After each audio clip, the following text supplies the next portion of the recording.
Last week I was watching a video on the coal industry and they mentioned a war I'd never heard of. It sounded a bit far-fetched, so I decided to dig a little deeper, and what I found surprised me. The war was called the Coal Wars, and it's pretty wild. Why don't more people know about this? The workers of West Virginia weren't doing so well in the late 1800s. Sure, slavery was over and the railways had been built, but once they were done there weren't many jobs left to earn a living from. Life was hard for those that stuck around. Then along came the companies and rich men looking to exploit the coal available in the state. They created company towns which provided shops, schools, healthcare and police. Compared to what came before, this was a huge draw for the poor in the state. In fact, it was a huge draw for the poor all across the world, with people promised a better life in the mines of West Virginia from as far away as Italy. This meant it was a relatively ethnically diverse part of the USA. But there was a darker side to the offer, a kind of deal with the devil that only became clearer as time went on. You weren't paid in dollars, no. Instead you were paid in scrip, a currency that could only be used in the company towns. Scrip could be converted to dollars, but not at face value. You also couldn't use it in other towns. You paid the company rent. The prices in shops were decided by the company, which meant they could control how much of your pay was spent on basics. If you ran out of money midweek, then you went into debt with the shops. The same shops were owned by the company, so you might not see any of your pay the next week. A kind of debt bondage that still goes on today. How much you were paid was based on the weight of the coal that you mined, but you couldn't verify how much you mined on any one day. Only the company knew that. And could you really trust them to pay you more than they had to? How about the working conditions? Mining often needs explosives in tight spaces. Accidents happened, often.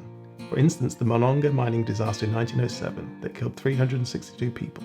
And between 1910 and 1920, 4,260 miners died in disasters. And what happened to the spouses and children of the miners who died? They were often evicted from the mining town.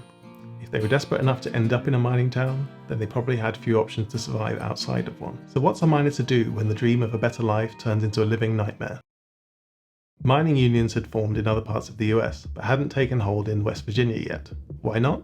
Because the mining companies had a couple of final tricks up their sleeves. They employed mine guards, police in all but name in areas where official police didn't operate. Union representatives were intimidated, beaten or killed when trying to operate there. One union organizer who was crucial was Mother Jones. She was born in Ireland and emigrated to the US during the potato famine. Along with other organizers, she stood up to the intimidation and violence to try and improve the lives of the miners and their families. Even when they persuaded you to join, the risk wasn't over. If you told the company you were in a union, then they could fire you, then evict you. You had no real currency and possibly no family to help you. Where did you go next? Often the miners moved into camps called tent colonies, which were supported by the union. But the mining town was so obviously dangerous and unfair that the miners had to take the risk. They were risking their lives anyway. By 1912, union membership was big enough to start making demands. Even other mining companies outside of the state wanted the unions to achieve their goals, as they had already been forced to increase pay and improve conditions. But the mining companies in West Virginia said they needed to keep labour costs low to compete. A complete lie. The union demands were alternatives to company shops, the removal of mine guards, pay increases to match what miners were paid in the rest of the country, the introduction of check weighmen to verify how much each miner mined and to ensure they were paid fairly, and safer working conditions. Do you think the company moved? Not by an inch. They brought in strike breakers and weapons on armoured trains. They were gearing up to fight. The strike lasted over a year into 1913 with small skirmishes causing casualties to the company men, the miners and their families. One major incident saw a company man killed and a group of mine guards and sheriffs gather and take an armoured train to a tent colony. Who shot first is disputed, but regardless, those on the armoured train used automatic weapons to fire on people in tents. These tents had miners and their families in them. The only thing that stopped this being a massacre was that somehow only one person died. In 1913, the strike stopped as they were given a small pay increase. But a large chunk of the miners in Kanawha Field were unhappy at the settlement. Most of the demands weren't met after all. Those unhappy miners organised a non-union approved strike called a wildcat strike. That went on for months, but eventually led to the abolishment of mine guards and the hiring of check weighmen on that field. It really was a mine by mine, field by field fight for basic rights. So would you consider that a war? I'd say it's borderline. There was fighting, shooting, battles and murder. But if you're not convinced, it's about to get spicier. The companies began to hire detective agencies such as Baldwin Felts to spy on workers and find out who was going to union meetings, firing those that did. Mine guards were gone in some places, but Baldwin Felts acted as the new police. Their speciality was union busting. Skipping ahead a bit to 1917 when the USA joined World War I, many of the miners went to fight and the companies were strongly encouraged by the US government to keep supply going. So conditions got better and pay demands were generally met. But as soon as the war was over, the mining companies knew they had fewer eyes on them and rolled back most of the reforms. The union needed to improve their collective strength and pushed for more miners to join. War was brewing again, and this time it would be bigger. Why bigger? Well, the miners who went off to fight in World War I now had combat experience, and the companies relied heavily on Baldwin Felts to intimidate and kill miners and union reps. Both sides were set up to fight. 1,500 new miners joined the union, and as membership spread further south, the companies carried on evicting union members. This time, they didn't always have it their own way. Some miners lived in non-company towns, which meant that if local government was on their side, they could stop the process. Sid Hatfield, a police chief who sided with the miners, was notable. Listen, I'm as shocked as you are at the idea of a police chief who didn't use their power to cause harm, but hey. His public opposition to the companies and Baldwin Felts agents meant that conflict was inevitable. In May 1920, it escalated. A run-in between Baldwin Felts agents on one side and miners and Hatfield's men on the others led to 10 people dying. Notable among those were 2 Felts brothers from the agency and Cable Testerman, the mayor of a local town. 7 killed on the agency side and 3 on the miners' side. This is known as the Battle of Matewan. Several on the miners' side were arrested, including Hatfield, and at trial he was found not guilty. Did any Baldwin Felts agents get arrested? Are you joking?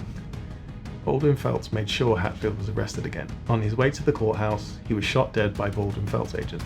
They weren't charged as they claimed self-defense against an unarmed man. But that wasn't the end of it. Hatfield's murder caused tensions to go even higher, and along with another rejection of their demands, it was enough to push the miners over the edge. It was time to fight fire with fire. Mother Jones pleaded with the miners not to force unionization on the few remaining counties, but no one wanted to hear it. They were furious. The aim was to go to Mingo County to help the miners living under martial law. En route, they would try to overthrow company control in the last non-union stronghold, Logan County. But how many of them were there? You're thinking a few hundred, right? How about around 10,000 miners and their allies? On the other side, 3,000 company men and Baldwin Felts agents. It's considered to be the largest insurrection since the Civil War. 5 days of fighting followed, casualties on both sides. The anti-union forces even bombed the miners. The end result was on a knife edge. Was it possible that the miners could win and liberate all the miners in West Virginia? No. On the 5th day, President Wilson ordered the US Army to intervene and stop fighting. With so many of the miners World War I veterans, many of them refused to fight people they considered to be their brothers and laid down their arms. Officially, the army weren't on anyone's side. Law and order was the order of the day. But really, they enforced the status quo. Afterwards, over 200 miners were indicted for treason. Against who exactly? Did they have any anti-government goals? Not that can be seen. Thankfully, not many of them saw prison time, and those that did generally had their sentences commuted over the years. But union membership fell by around 50% within 3 years, and the fight to improve the lives of an oppressed group faded away. The coal wars were over, and the companies won. It might be easy to look at this and say, what was the point in unionizing? They didn't get anywhere. To a degree it's true, but not through the fault of the unions. In other parts of the US, there was conflict, but the companies ultimately had to accept that treating people better was better for them in the long term. It was mainly in West Virginia that the companies took it to this extreme and used such dirty tactics. Let's not forget that they murdered an unarmed police chief in broad daylight, used machine guns against miners and their families, and exploited thousands of people rather than just listen to what their workers needed. Joining unions only became safe in the 1930s as part of the response to the Great Depression. But the fight shown in the 1910s and 20s had largely gone.